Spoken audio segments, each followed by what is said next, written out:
This is You're Probably Right. Entertainment first, everything else is just bonus. Opinions, all ours. Sometimes backed by research, but never the final word. There are always exceptions, so take it with a grain of salt and a slight dusting of chili powder. If something in this episode resonates with you or you want to reach out directly, you can email the show at yprpodcast@gmail.com. You can also find the podcast on Facebook. Just search You're Probably Right podcast and the page should come up.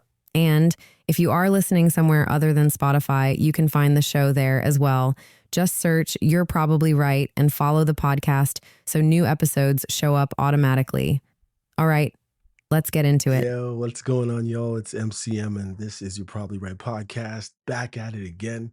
You know what? It's kind of cool that I kind of held off between my last episode and now. It's like it makes me more exciting. It's like I've experienced so many more things that I can probably weave into this episode that would make it interesting. And yeah, so I'm really kind of happy that I waited, although I couldn't wait kind of to make sorry fly on the wall. I couldn't wait to get back in here.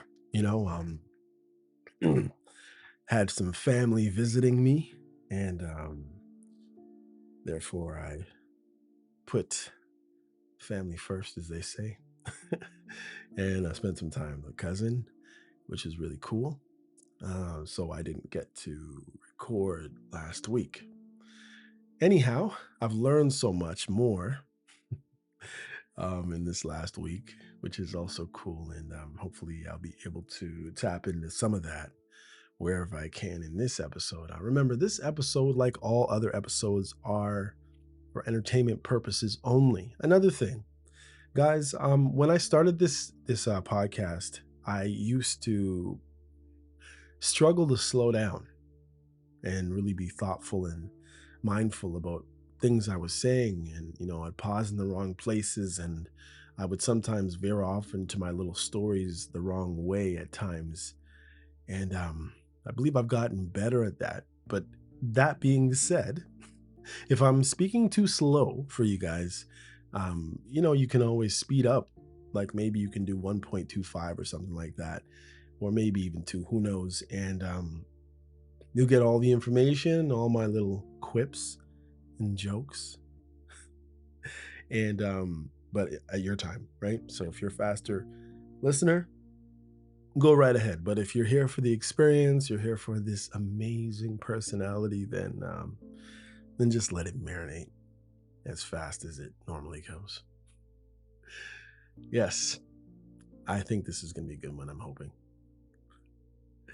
Lots of anyhow, here we go. So this episode is actually it's 309, I believe. I actually skipped. Here's a joke. Actually, maybe I'll just take my time. As I said, I used to not do, and I will actually look up which episode it actually is supposed to be. Because last episode, I declared that it was a certain episode when my numbers were off, and I actually jumped a couple in my mind, that is. So let's catch up to where we've been and where we're going at the same time. So let's see. Just want to make sure I do it right this time. I'm not even going to name it because I messed up last time. All right, let's see. Yeah, although there is a gap, but let's see, what episode was that? Yeah, 2000. So 2000. 307 is straight, and then all of a sudden I jumped to 310. So now this episode is newer than episode 310.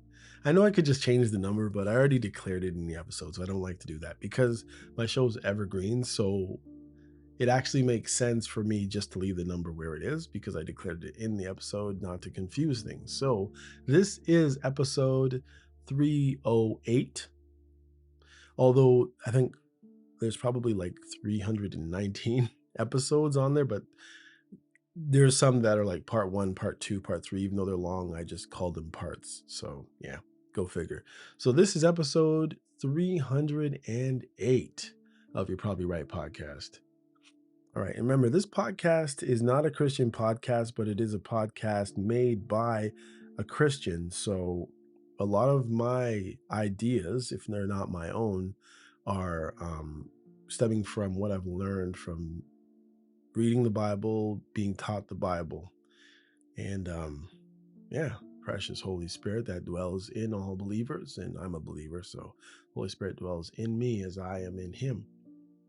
Anyhow, but this is not a Christian podcast, so I just, just shoot the stuff right off the top of my head. You know what I mean? So let's get into it. So this episode is called Loving Without Letting Yourself Be Walked On. And the reason why I did this episode, honestly, I've been thinking, for the last while, I've been trying to do episodes that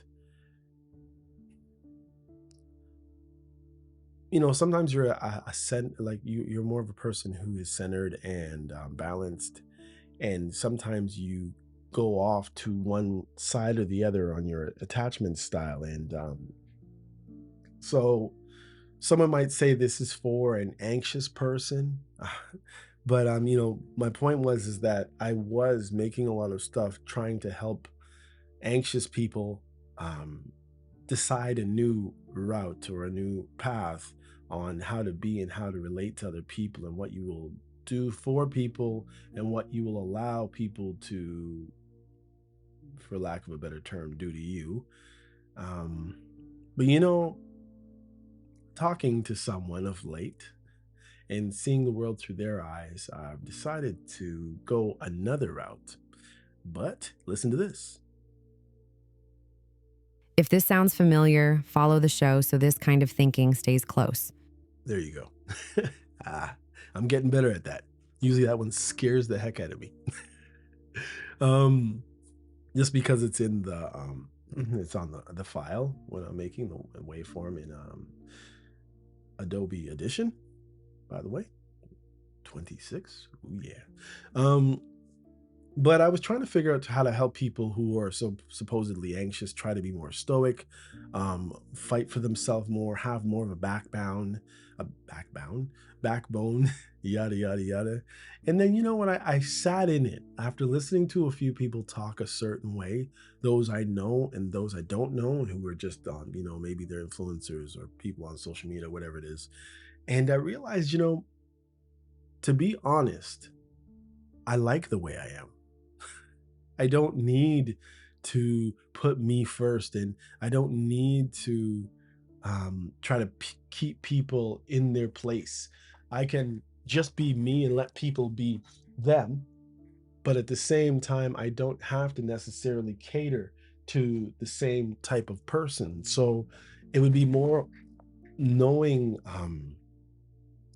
more recognizing the people that I allow in my life. Like, you can't really choose your coworkers, you can't even choose your siblings, but you can choose your lifelong partner. You know what I mean? Or those who you constantly interact with that you don't work with. And I mean, you can change a job, but I mean, if you're in the right job and there just happens to be a few undesirable, selfish people around you, you can't get them fired. Well, you can, but you know what I mean.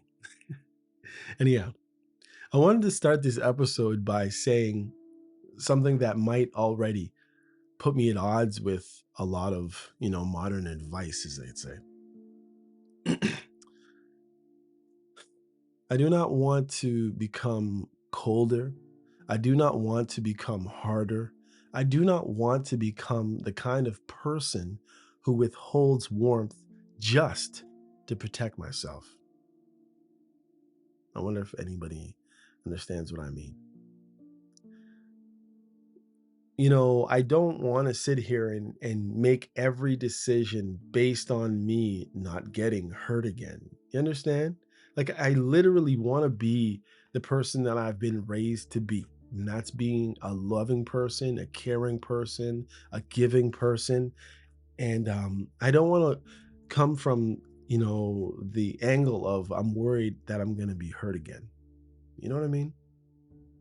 Or if I let somebody too close, they're going to burn me because everybody's fire, you know? I like being kind. I like being thoughtful. I like bending over backwards for individuals at times. I like being the person who shows up, remembers things, gives generously, and treats people well. And I'm not willing to pretend that those qualities are flaws just because they were misused by the wrong people. You know? Like I'm happy being me. I was telling a person today, it makes me happy to do for people at times. I'm not saying I'm always doing it for people and never doing for myself, right? But I like to do for people. I feel good. Like I fix that guy's fence or I push that guy out of maybe he was stuck in the snow and he hasn't talked to me. This has literally happened to me a couple times where I live, where you have people who would be so-called neighbors, maybe 2 3 houses down, and then we had a lot of snow this year, and I pushed out people who wouldn't even smile, don't even say hi to me on a regular basis throughout the summer or spring, when you can actually see them for all that they are, you know.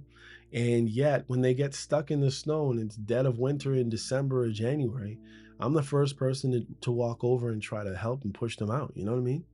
And I like being that person, even if they're selfish. Now, it obviously changes a little bit with a relationship where I'm going to be in a relationship with someone, but for the most part, I like being nice. You know, it's not all about me.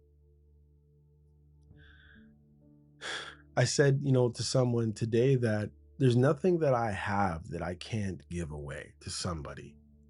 I don't have items like that. And not that I don't have items of value, but how wonderful it is to help somebody else out, to do good and to plant something nice into someone else's life.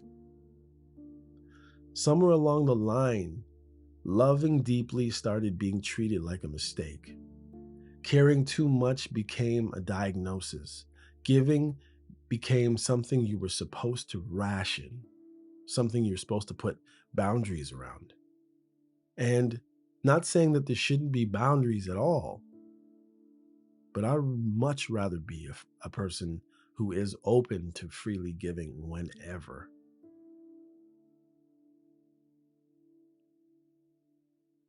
I was going to put something on that and I said, no, let me just leave it like that. And the solution everyone seems to offer is the same one these days. Stop doing all of that. Pull back, detach, be self focused, be less available, do not chase, do not explain, do not invest unless you are absolutely certain it will be returned. And I understand where that advice comes from. People are tired. People have been hurt. People have been taken advantage of. But the problem is that the solution asks you to become someone you do not recognize in order to just survive. Because here's the truth, really. A lot of people who are anxious, expressive, and giving actually like who they are. They like the way they love. They like being present. They like going the extra mile. They like creating things for people, helping people, making people feel better, or helping people do a better job at their job, making people feel seen, you know? What breaks them is not their nature. What breaks them is repeatedly giving those parts of themselves to people who do not respect them, who do not reciprocate, and do not care enough to meet them halfway. Over time, that does not just hurt, it makes you start resenting yourself for being who you are.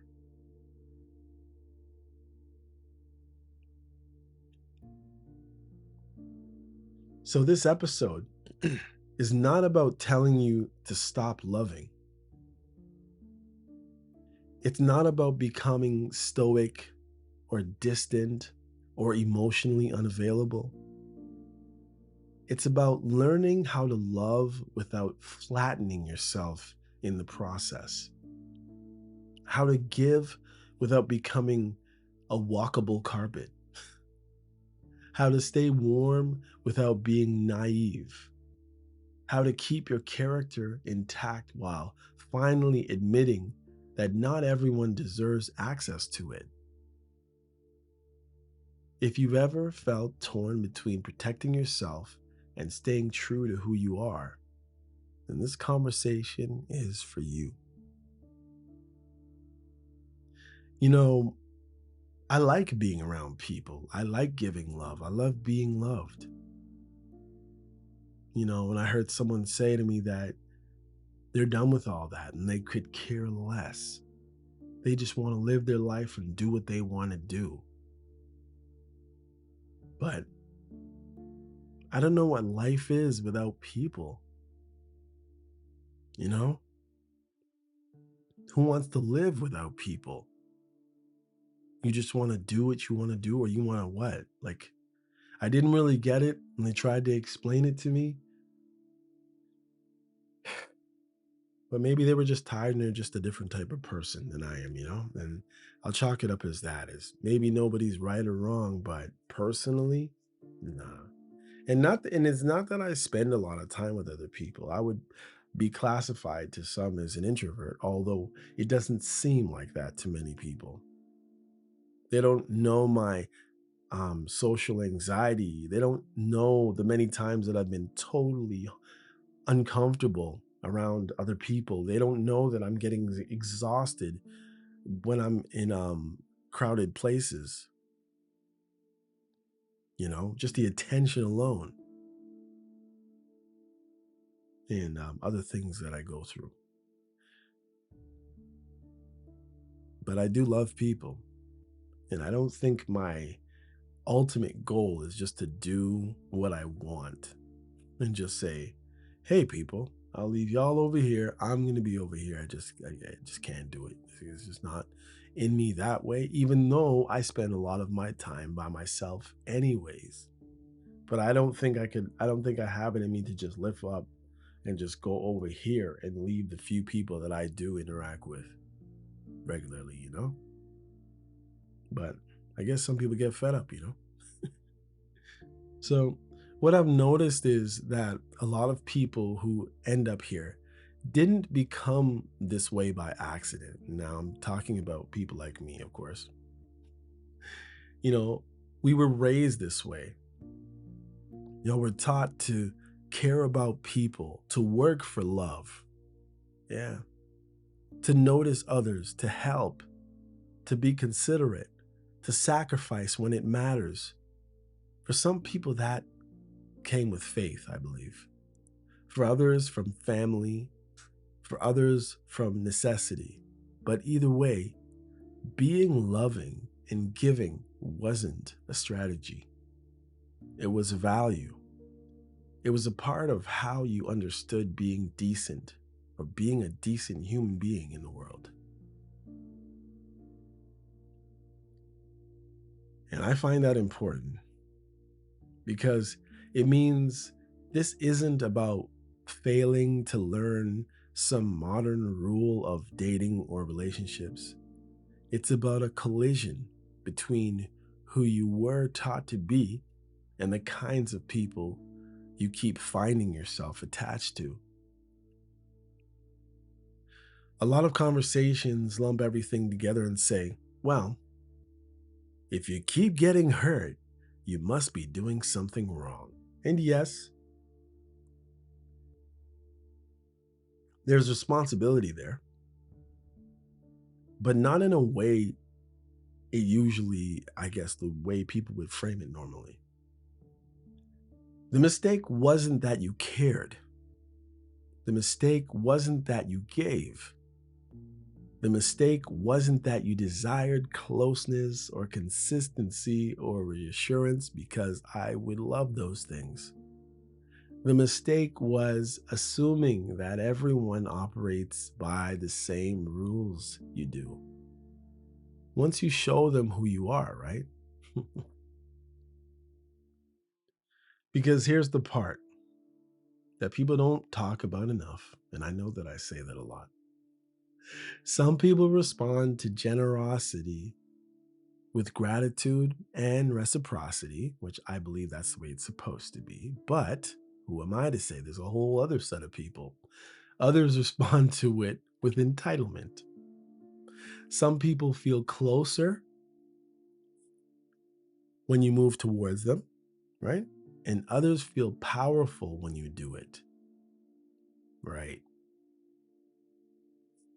And if you are someone who bonds through effort, through presence, through doing, you are especially vulnerable to people who bond through distance, ambiguity, and control. That's where the confusion starts. You think you're building something, right? They think they're being pursued. You think you are demonstrating care. They think they're being validated. You think patience will eventually be met with commitment. They think patience means they don't have to decide anything at all. Nobody is saying this out loud, however, but the relationship is already operating under two completely different understandings of what love looks like. So it's getting interesting, y'all. And this is where many of us, kind of start turning on themselves or turning on yourselves. You start asking why you're the one explaining, why you're the one initiating, why you're the one giving more time, more energy, more thought. So there you go. You start thinking, maybe if I just give a little less, maybe if I acted a little cooler, and I don't mean cool as in, hey, you cool. No, I mean cooler as in colder. Maybe if I pull back a little bit, then you'd finally be respected.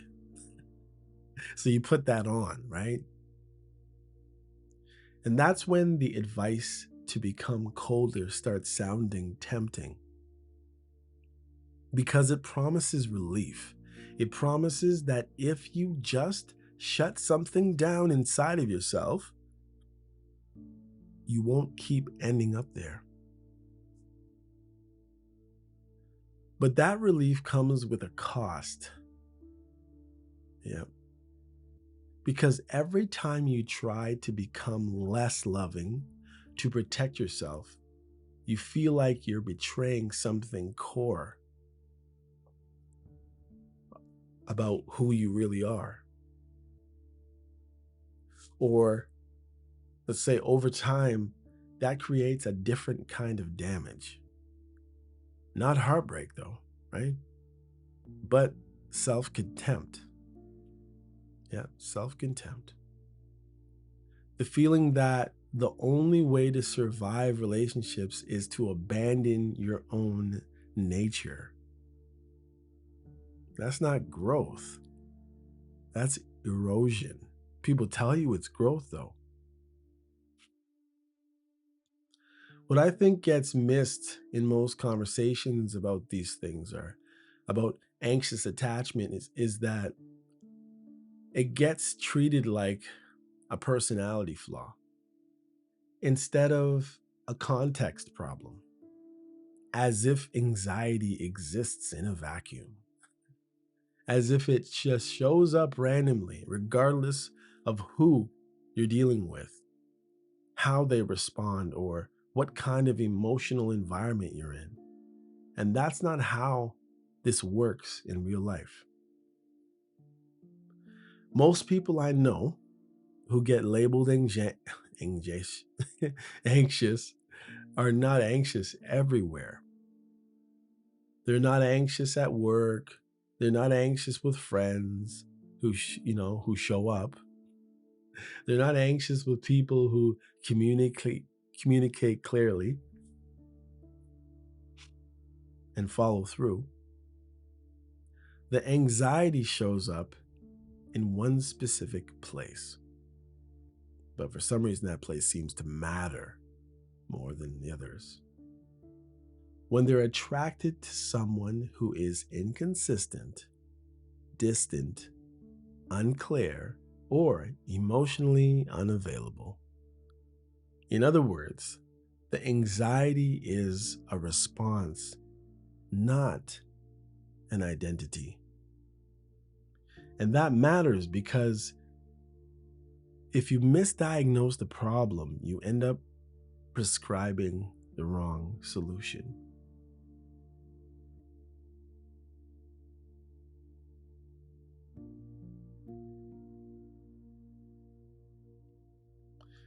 If the problem were simply that you care too much, then yes, the solution would be just to care less. Give some less. But that's not actually what's happening. What's happening is that you're caring in an environment where care isn't returned in kind.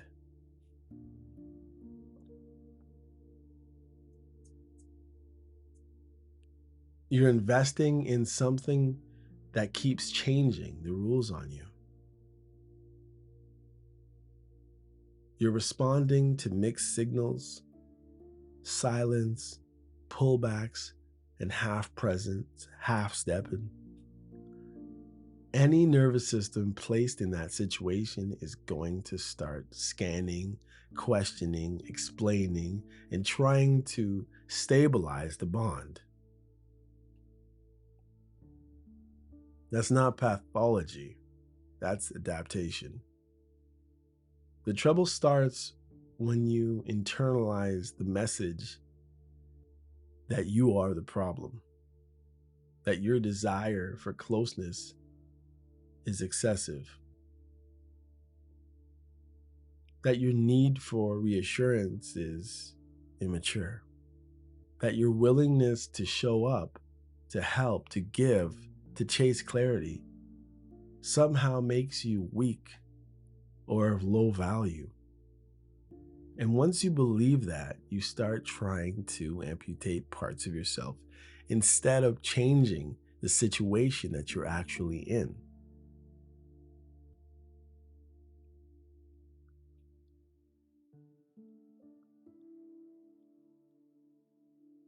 This is where people lose themselves. They don't just stop chasing the wrong person. They stop being expressive altogether. They don't just become more selective, they become suspicious of their own warmth, what's deep inside. They start treating their natural generosity like a liability. And over time, that doesn't make them healthier, it makes them harder, quieter, and further away from the person they actually respect when they look in the mirror. That's why I keep coming back to this idea that the answer is not to become less loving. The answer is to become more honest about where your love goes. There's a difference between being anxious and being unprotected. There is a difference between being generous and being indiscriminate. And there is a difference between liking who you are and refusing to grow.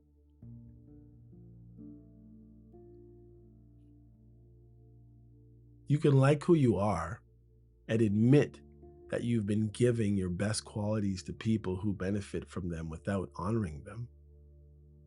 And here's the uncomfortable part that doesn't get said, I guess, enough. Some people are drawn to you because you are anxious, because you are giving, because you are willing to explain, reassure, and bridge gaps. They feel wanted without having to fully show up themselves. They feel important without having to commit. The moment you start asking for the same energy back, the moment you move closer instead of holding the distance they're comfortable with, that's when they pull away. When that happens enough times, right? You start confusing intensity with connection. You start thinking that longing means love. You start believing that if you just hold on a little longer, prove yourself a little more, give a little extra, the relationship will finally settle into something mutual. And this is where anxious people get trapped. Keep trying, right? Not because they're foolish, not because they don't have boundaries, but because they're trying to resolve uncertainty with effort.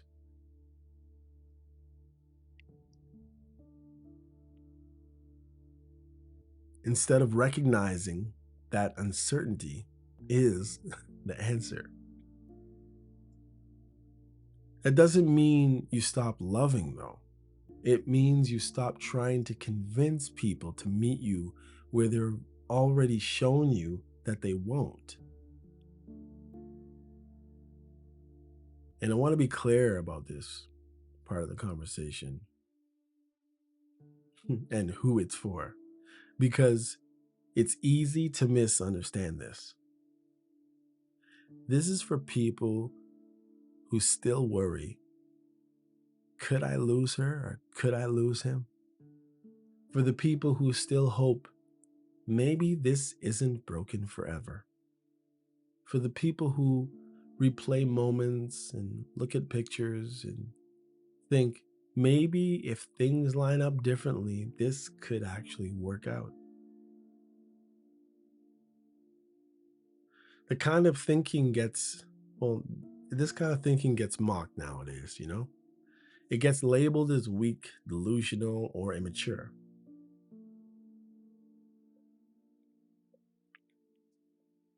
But I don't think it is. Any of those things, actually. I think it's human. I think it's what happens when you care deeply about someone and you haven't turned that part of yourself off yet.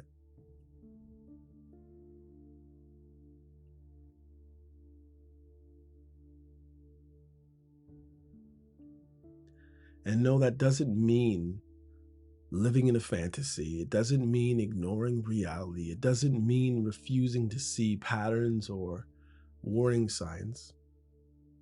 It means you haven't decided that hope itself is a defect.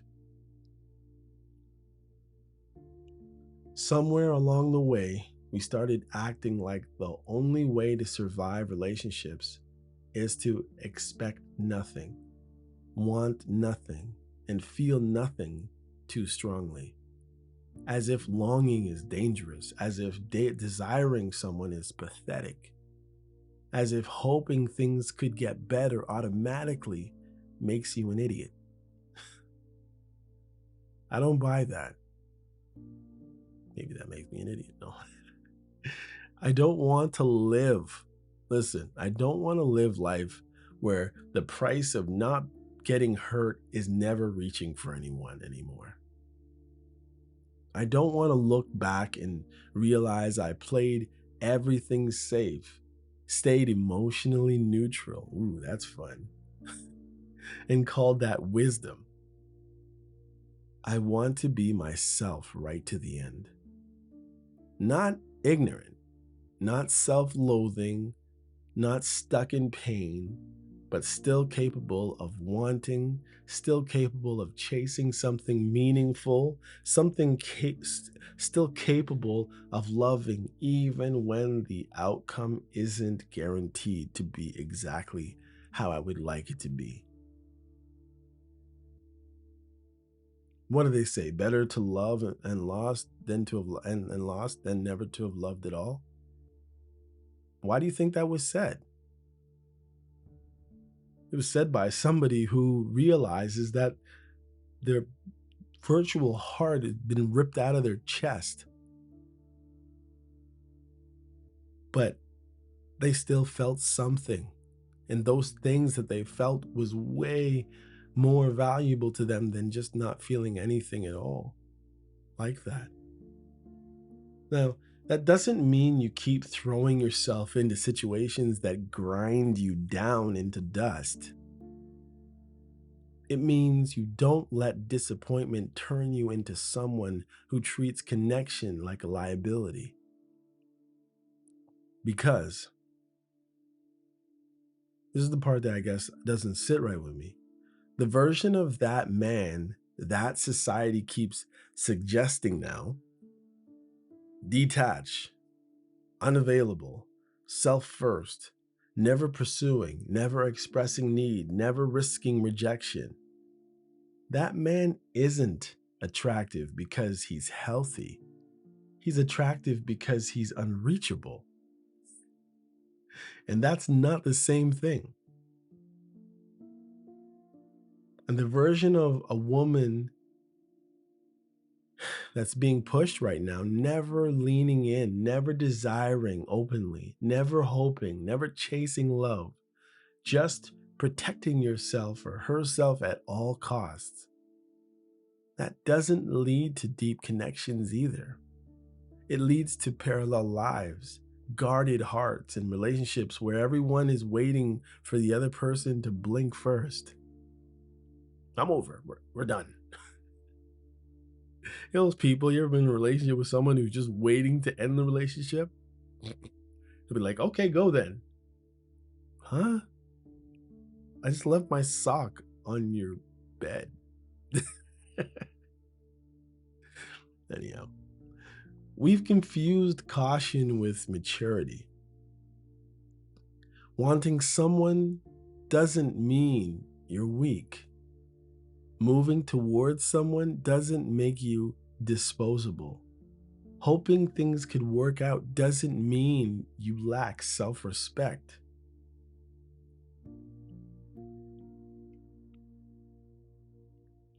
What destroys people isn't longing, it's longing without honesty. It's loving people who benefit from your effort while offering ambiguity in return. It's staying where you're not chosen and calling that patience. You don't have to kill the romantic part of yourself to grow. You just have to stop offering it to people who treat it like a resource instead of a gift that it actually is. This is where I think people get stuck between basically two bad options. On one side, you're told to keep hoping no matter what. Keep believing. That the song says, right? Keep hope alive. Keep giving. Keep showing up even when nothing changes. As if endurance alone turns neglect into love.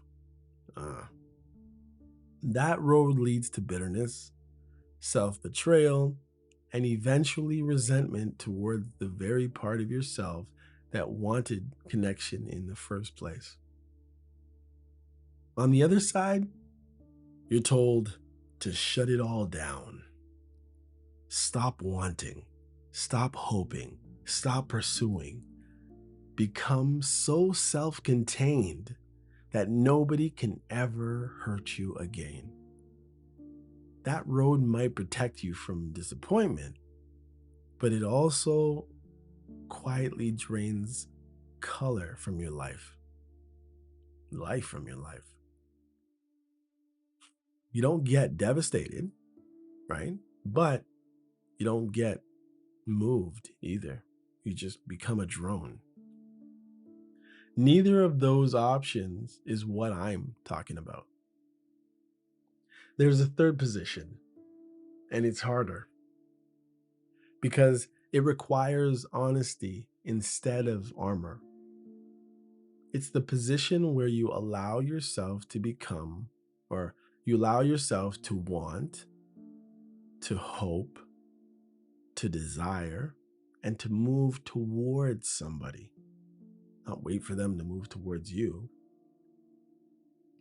while also being brutally clear about what is actually happening right in front of you.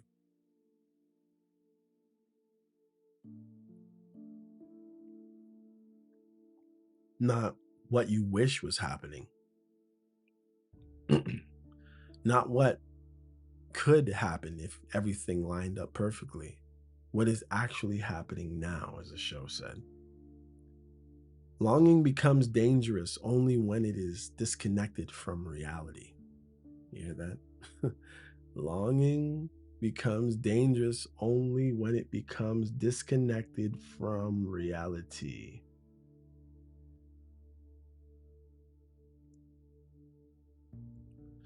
If you're hoping for someone who shows up, communicates, and responds to effort, that's not self destruction.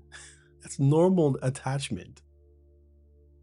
But if you're hoping for someone who consistently pulls away, stays vague, avoids decisions, and benefits from your presence without matching it, then hope isn't romantic anymore. It's just self erasure. And this is where dignity comes in. Dignity isn't pretending you don't care. Dignity is caring and still being able to say, this is not for me, or this isn't enough for me.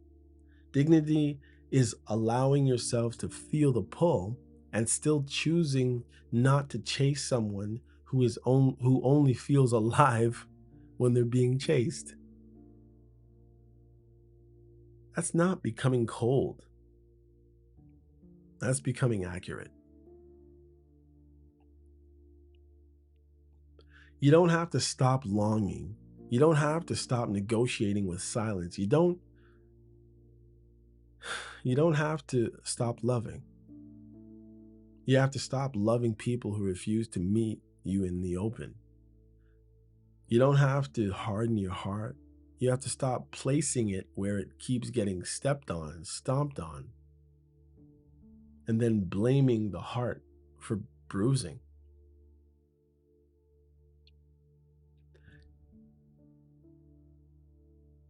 It means accepting that some things don't fail because you didn't try hard enough. They fail because the other person never intended to carry the weight with you. They didn't want to help. And once you see that, continuing to pursue them isn't romantic anymore. It's just avoidance of total grief, I guess. Grief is the honest ending to longing that has nowhere to land. And if you let yourself grieve properly, something surprising happens. You don't become smaller, you don't become colder, you don't lose your capacity to love.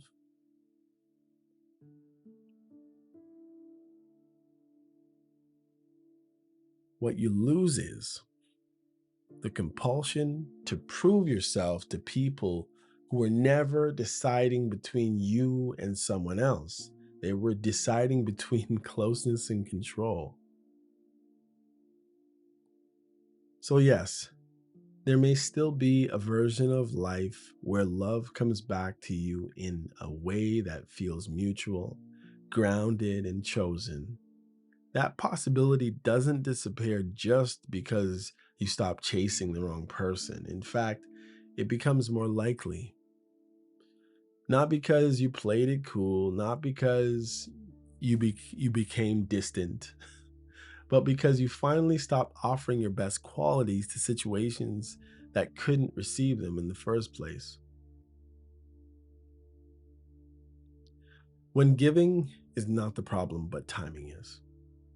One of the most painful realizations you come to is if you stay loving enough, is that the same behavior can be experienced and experienced as devotion in one season and desperation in another.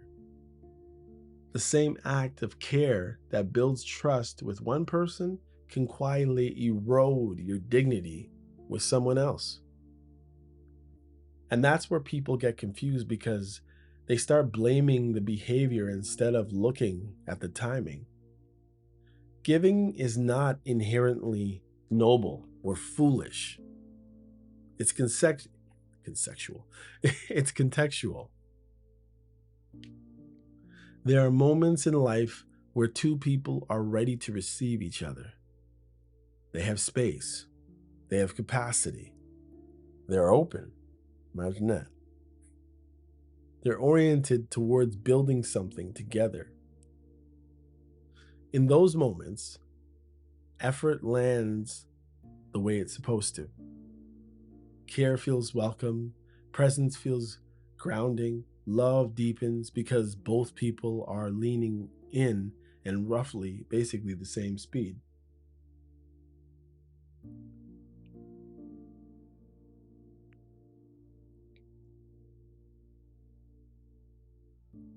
But there are other moments, and this is where, basically what I'm talking about, when people talk about getting hurt and stuff, where the person you're offering yourself to is not in that place at all.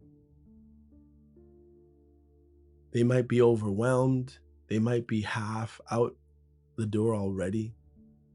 They might say they're broken. They might be emotionally split because, or between you and someone else. They might be enjoying the benefits of connection without having any intention of committing to the actual weight of a relationship. And when you're giving into that moment, the meaning of your giving changes. It stops being expressed as generosity and starts being absorbed as availability. It stops being seen as love and starts being treated like a resource. Not because you suddenly became less worthy or ugly, but because the person receiving it was never in a position to honor it in the first place. This is the part that I guess sometimes it's hard to accept, though. Especially if you were raised to believe that consistency, patience, effort, yeah, those things, they eventually win. Because sometimes they don't. Sometimes all they do is reveal who is prepared to receive love and who is only prepared to consume it. A lot of people don't reject you because you gave too much. They reject you because you gave at times when they were undecided, unready, or unwilling to choose. And instead of seeing that mismatch, you start interpreting it in this way that, their withdrawal as feedback about what your actual value is, and it's not. And that's where the damage happens, right? You start thinking, maybe if I gave less, they'd want me more, right? Maybe if I acted colder, they'd respect me. Maybe if I stopped being so available, I'd be chosen. And that line of thinking feels logical because you're trying to reverse engineer an outcome that never really had anything to do with you in the first place. But the truth is, no amount of restraint turns emotional unavailability into readiness. No amount of distance turns decision into commitment. And no amount of self denial makes someone suddenly capable of meeting you where you stand. timing matters more than effort. You might be the right person and still be wrong then at that time. And if you don't understand that, you'll keep sacrificing yourself on the altar of hope.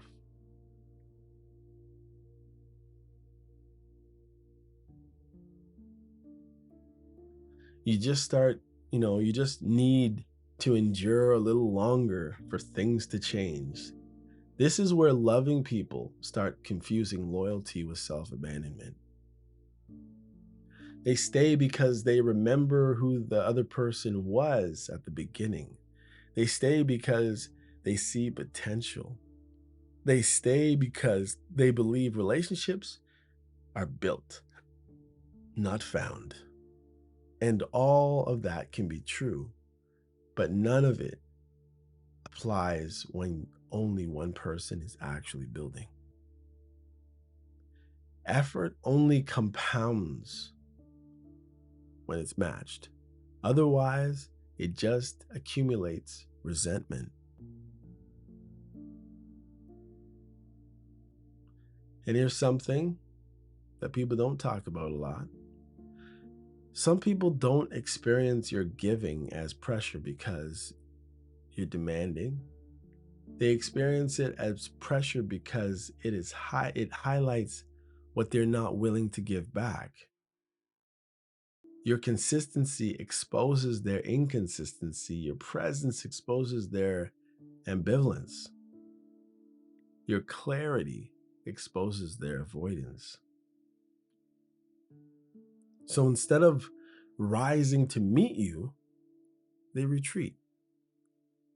Not because you were wrong to offer, but because receiving would require them to actually choose. And this is why timing matters. Giving to someone who is choosing you feels mutual. Giving to someone who is undecided feels humiliating. Giving to someone who is unavailable, you feel invisible. Same behavior, completely different outcomes. And when you don't name the difference, you end up learning the wrong lesson. You think the solution is to stop being who you are instead of stopping when the moment no longer supports you in that way that it needs to. You need to leave before, right? At some point, sometimes you do. You need to step off a little. But that's the distinction that saves people, really. You don't need to become less generous. You don't need to become more honest about when generosity turns into self erasure. You don't need to stop showing up. You need to stop showing up where you're not being met. If they don't care, it's time to step off. Because love offered at the wrong time doesn't make you noble, it makes you tired. And if you don't learn to read timing, you'll keep mistaking endurance for virtue and depletion for devotion. You'll keep telling yourself that if you just last long enough, things will stabilize. Meanwhile, your nervous system is screaming, your self respect is eroding, and your warmth is being drained by someone who was never ready to hold it in the first place. And that's not romance. That's misplacement. And once you see that, trust me, you'll have a shift. And it'll be quietly inside of you. You'll be like, oh. You stop asking, how do I protect myself from becoming colder? And you start asking yourself, is this moment actually capable of receiving what I'm offering? That difference alone would have saved a lot of people years of their life.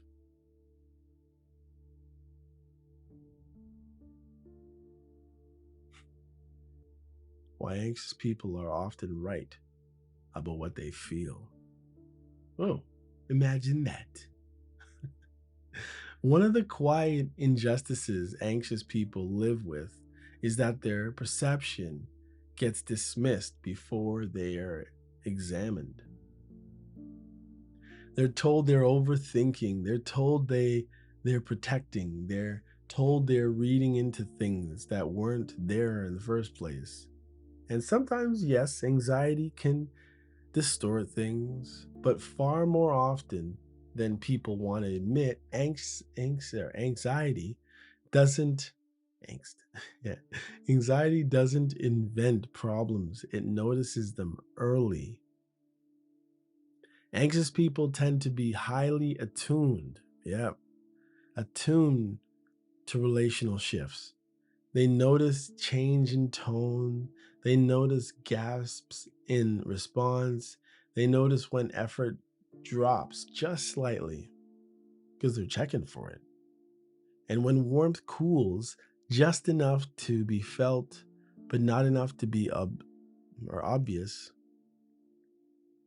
They notice when someone starts choosing distance instead of closeness, even while insisting nothing has changed, we're fine. That doesn't make them fragile, though. It makes them perceptive. The problem is that perception without power turns into anxiety. When you can feel something changing, but you're not allowed to name it, when you sense withdrawal, but you're told you're imagining it. What was that? Gaslighting? Your nervous system doesn't calm down, it escalates.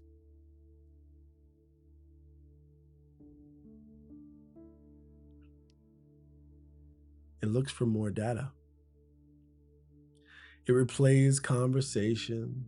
It scans for reassurance, not because you're dramatic, but because something in the pond no longer feels secure.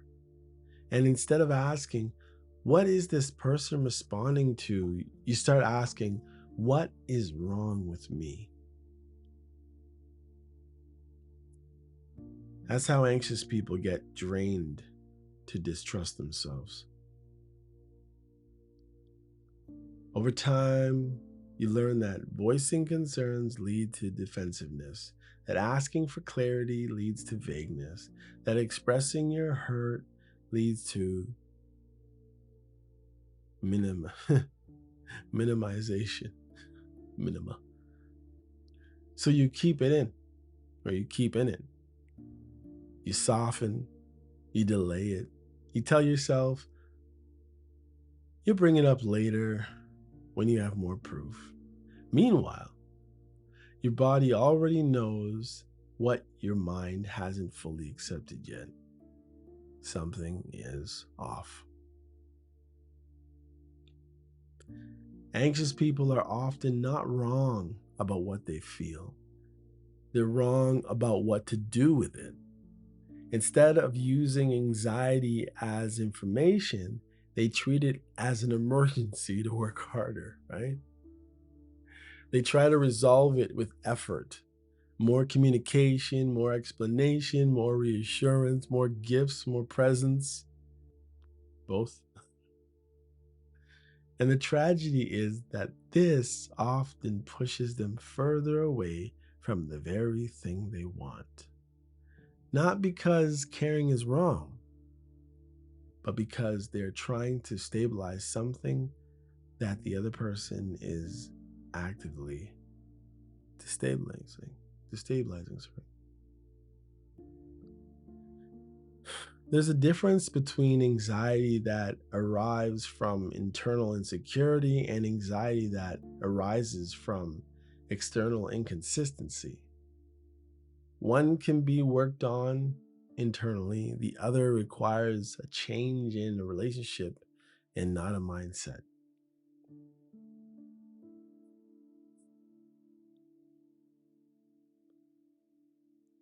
This is why telling anxious people just to be secure doesn't work.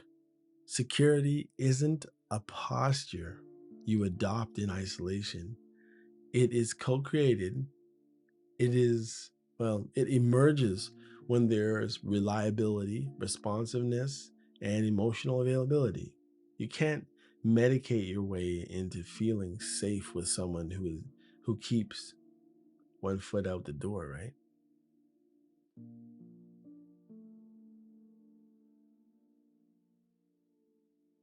And yet, anxious people keep trying.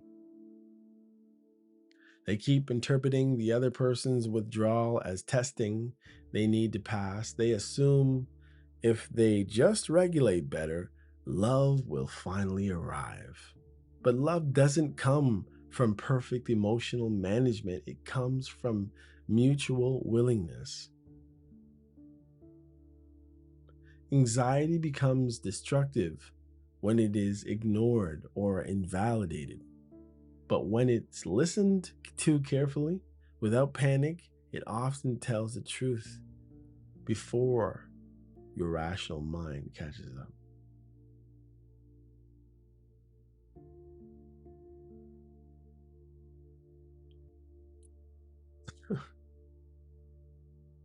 Pardon late tonight, y'all.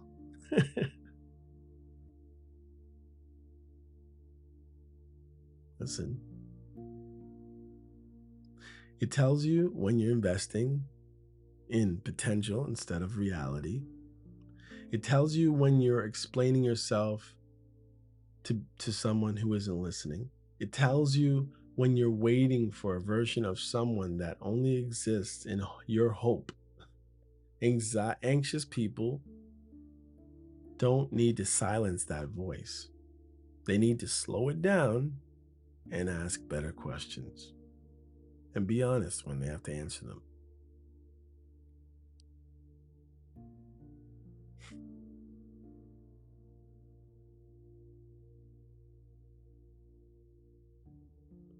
Not how do I stop feeling this, but what is this feeling responding to? Not how do I become less needy, but what need is not being met here? Not how do I hold on tighter, but what happens if I stop compensating at all for them? That shift, as they call it, alone transforms anxiety from a liability into discernment.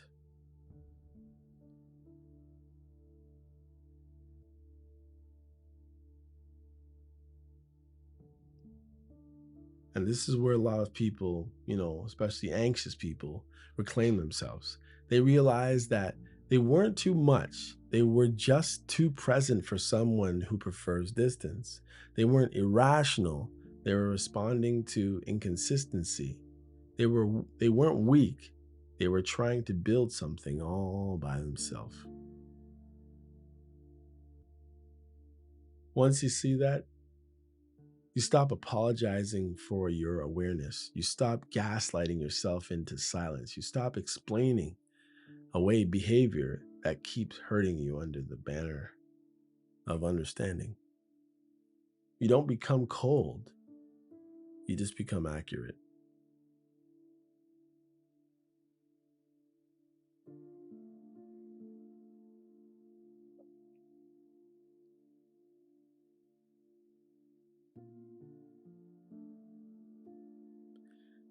And accuracy is what allows anxious people to stay loving without staying stuck. You see, there's a difference between romance and self abandonment, obviously.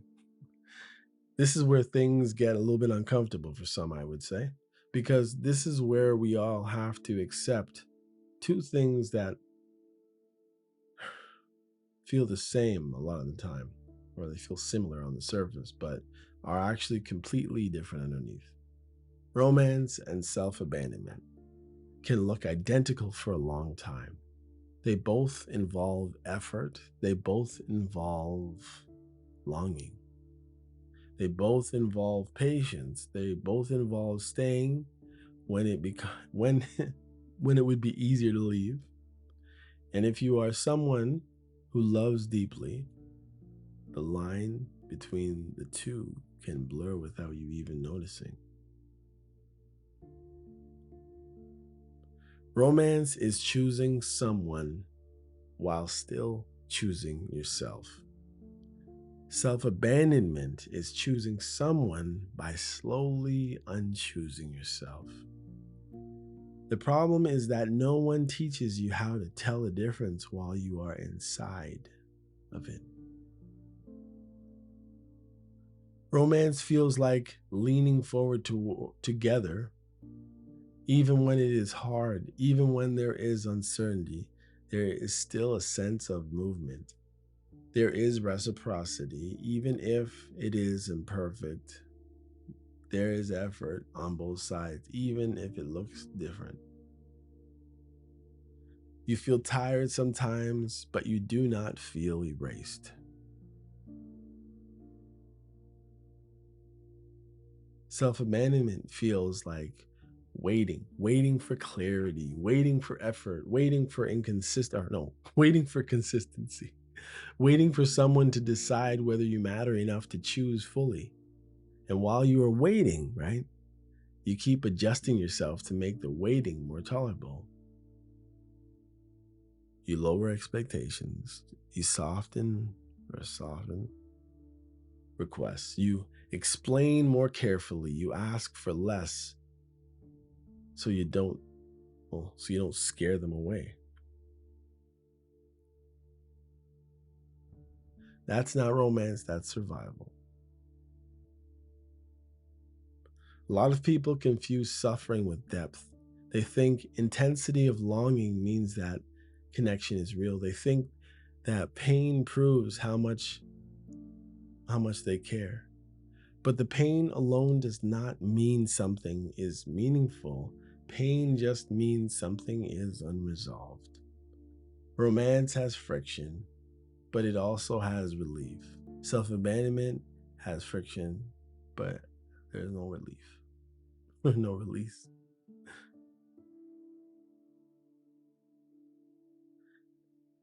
And this is where anxious and giving people get stuck.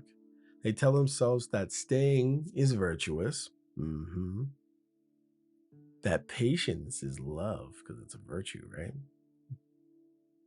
That endurance proves character, and again, something that is true, or sometimes that stuff is true, but not when endurance is one sided, not when patience is only required of you, not when your needs are framed as presence and your presence is treated as optional.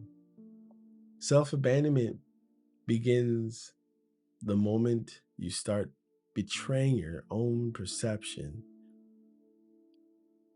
to preserve the connection.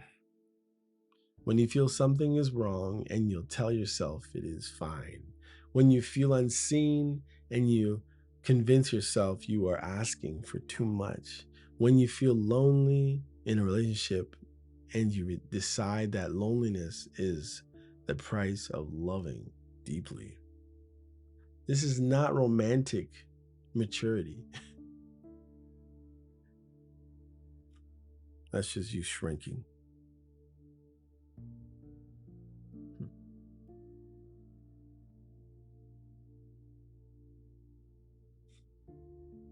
Romance expands you.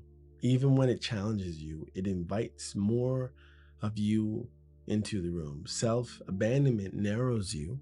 It teaches you to become quieter, smaller, less expressive, less hopeful, less alive, just to keep the bond that you already have. And here is the part that hurts most people, and they don't like to admit it. Some people benefit from your self abandonment. They get companionship without commitment, support without responsibility, love without obligation, and they may not be malicious. They may genuinely like you, but liking you is not the same as being willing to carry the weight of loving you.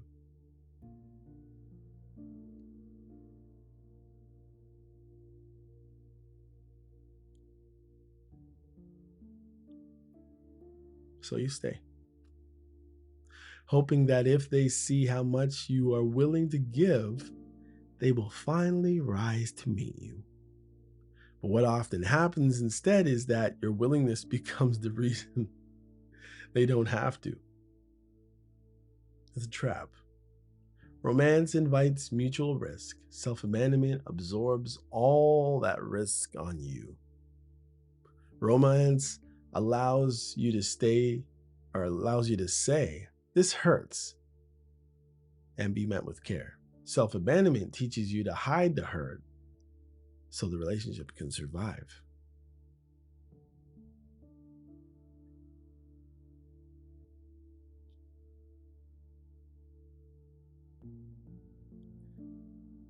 And when you see this distinction, you basically, like I've said before, you can't unsee it.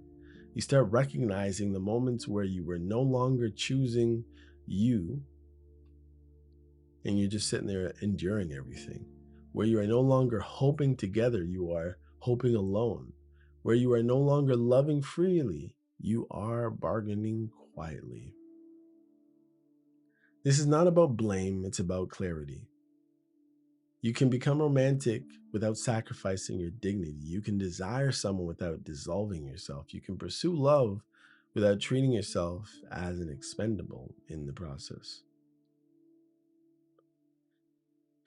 And if the only way a connection continues is by you becoming less of who you are, that connection is not asking for love. It is asking for you to self abandon. And that is the line. Well, why I still choose romance, even knowing the risk. At some point after you've been hurt enough times, you are forced to make a decision that has nothing to do with dating advice and everything to do with identity. You have to decide because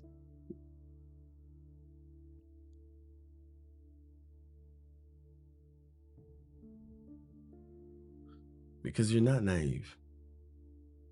Not because you have not learned, but because you understand the cost of becoming someone you don't respect. This is where I stand. I know the risk. I know what can happen when you love deeply in this world, especially in a world that nowadays rewards detachment. I know how easily generosity can be mistaken for weakness. I know how often warmth gets exploited and exposed instead of returned and nurtured. I know that longing does not guarantee arrival. I know that effort that you give, does not always lead to mutuality. I'm not confused about any of that anymore. And still, I choose romance. Not the fairy tale version, not the fantasy that everything works out if you just believe hard enough. But the older, heavier, more deliberate kind of romance. The kind that says connection is worth risking for, even when there are no guarantees. The kind that understands that love is not safe and that love, well, yeah, it's not safe and never has been. But that safety is not the highest value either.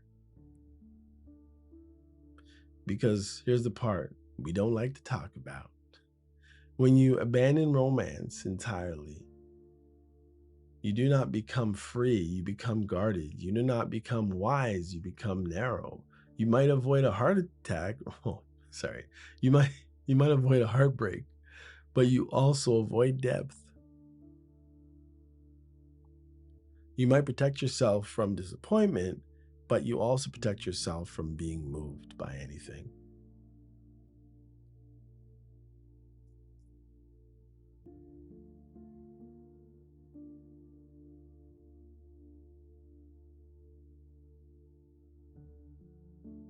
And I don't want a life where nothing ever touches me deeply. I do not want to sit at the end of my life knowing that I played everything careful, calculated every risk, withheld every feeling until certainty was guaranteed.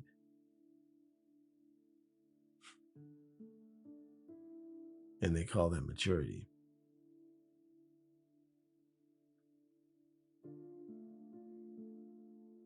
I want to know that I showed up as myself, that I loved as I was built to love, that I did not let other people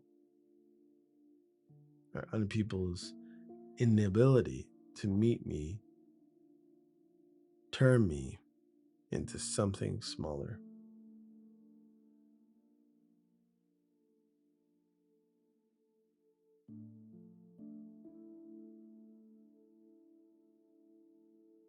Hmm.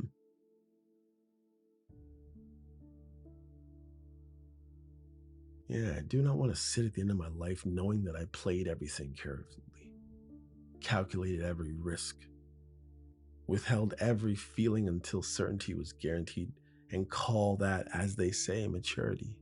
I want to know that I showed up as myself, that I loved as I was built to love, that I did not let other people, their inability to meet me halfway, turn me into something smaller and something different.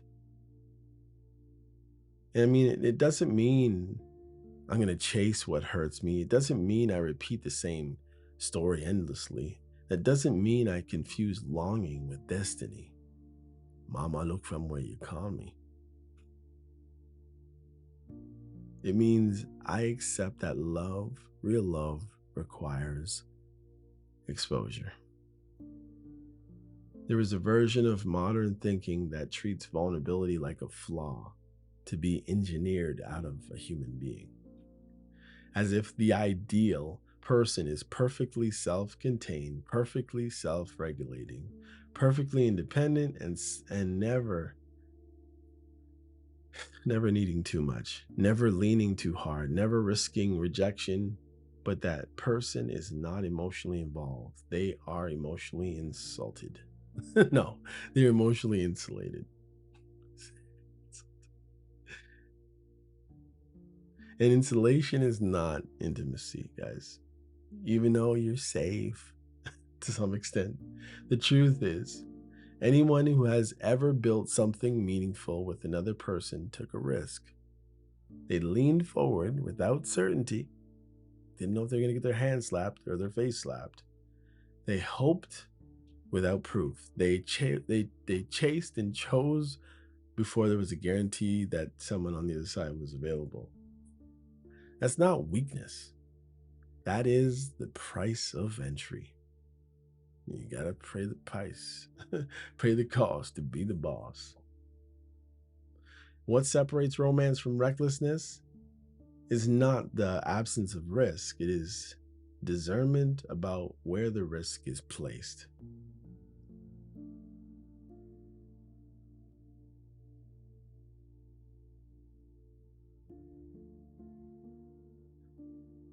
I'm not willing to become cold just to avoid being hurt. I am willing to become honest enough to walk away when honesty is not returned. I'm not willing to stop giving. I am willing to stop giving where it disappears into silence. I'm not willing to stop longing. I'm not willing to stop longing for people who keep me suspended instead of chosen. Well, yeah, I am willing. I am willing to stop longing for those types of people.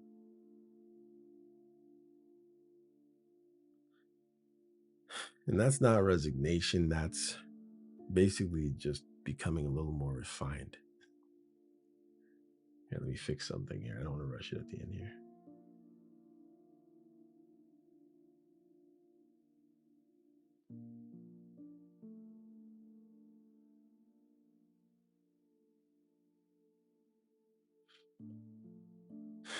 And this is where anxious, expressive, and giving people need to really listen and hear this clearly.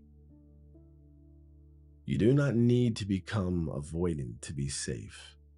You do not need to become selfish to have boundaries. You do not need to become emotionally distant to be respectful or to be respected. You need to become accurate about who is capable of meeting you where you're at.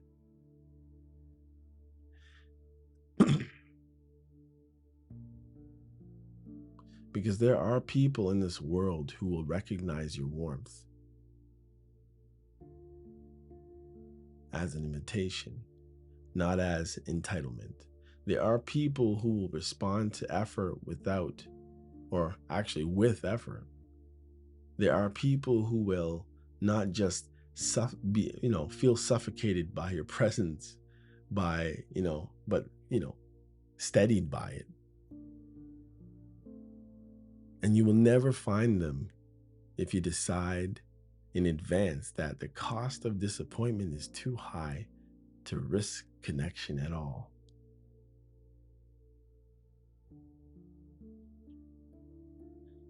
Choosing romance does not mean choosing pain. It means choosing meaning over numbness. It means deciding that your capacity to love is not a mistake, even if it has been mishandled before, fumbled or whatever. It means trusting that discernment can coexist.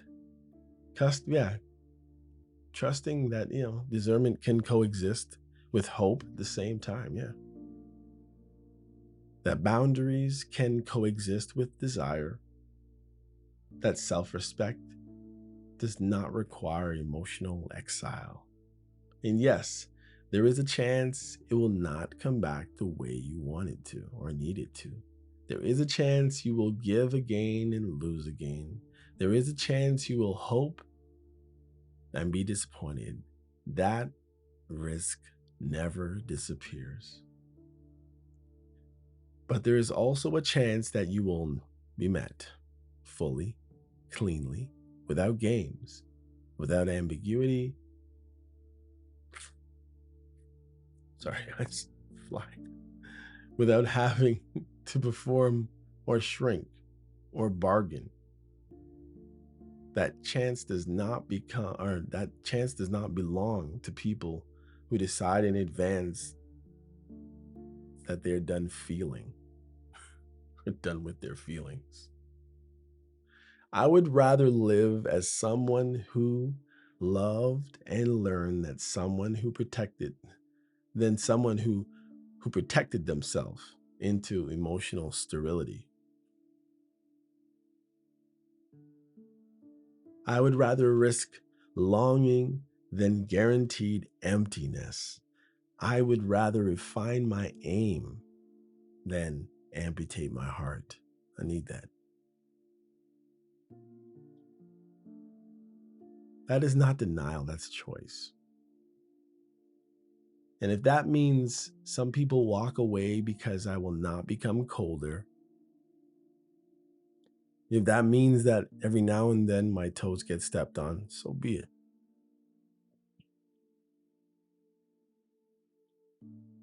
The ones who stay will not require me to betray myself to keep them.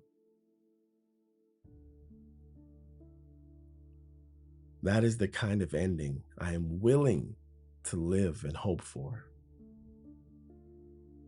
And if you're still here and you're still listening, still wrestling with this tension between self-protection and self-respect, then you already understand what I'm saying. And that's a good thing. You are not broken. You are not foolish. You are not behind the times. You are simply someone who believes that love, even when it costs, is still worth doing honestly. Let that be enough, y'all. All right, guy. I am going to call it episode 308, which is really 311. Anyways, let me not start saying that. Again, thank you for hanging out with me. Please, please, please, if you're still here and you've listened to this whole thing and has any sense to it at all, please consider following me. Please consider passing on my episodes to whoever. I don't care if you chop it up, I'm fine with that, and you want to redistribute it, get my voice out there. I would really appreciate it. I would take any help at this point. That's actually help. But if you can't, then continue to just hang out with me. It's cool too. Anyhow, this is MCM. I'm out. This is You're Probably Right. Take care of yourself.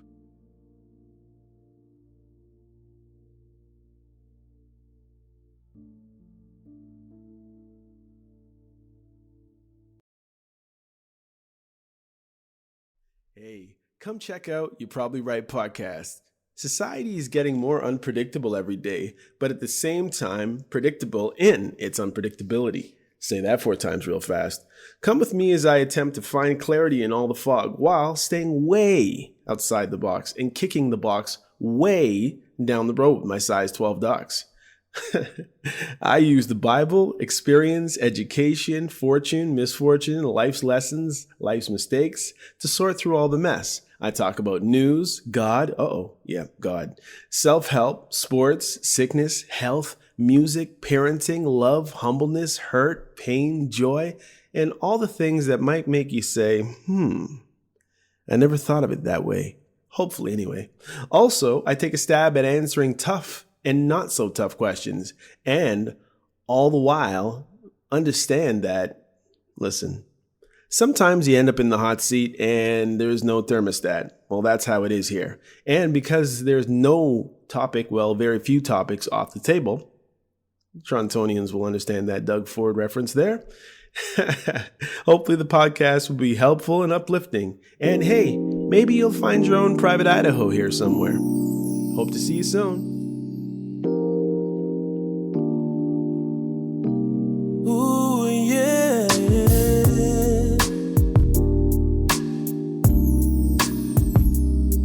Listen.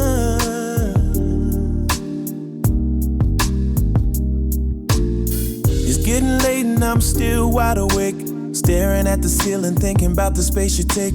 One day you're here, next day you're gone, and I'm just trying to understand where we went wrong.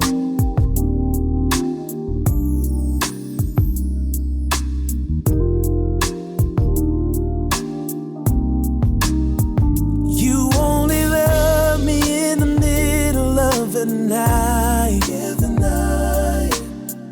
Then you fade away with the morning light. I need to know, is this for real? Tell me how you truly feel. Oh, yeah. I give my all, you give me half your heart. You say the words, but we just stay so far apart.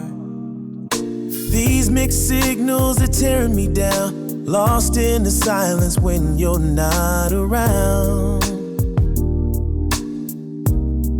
Tell me how you feel. How you really feel. Is any of this real? Just tell me, yeah. Tell me, baby. Oh.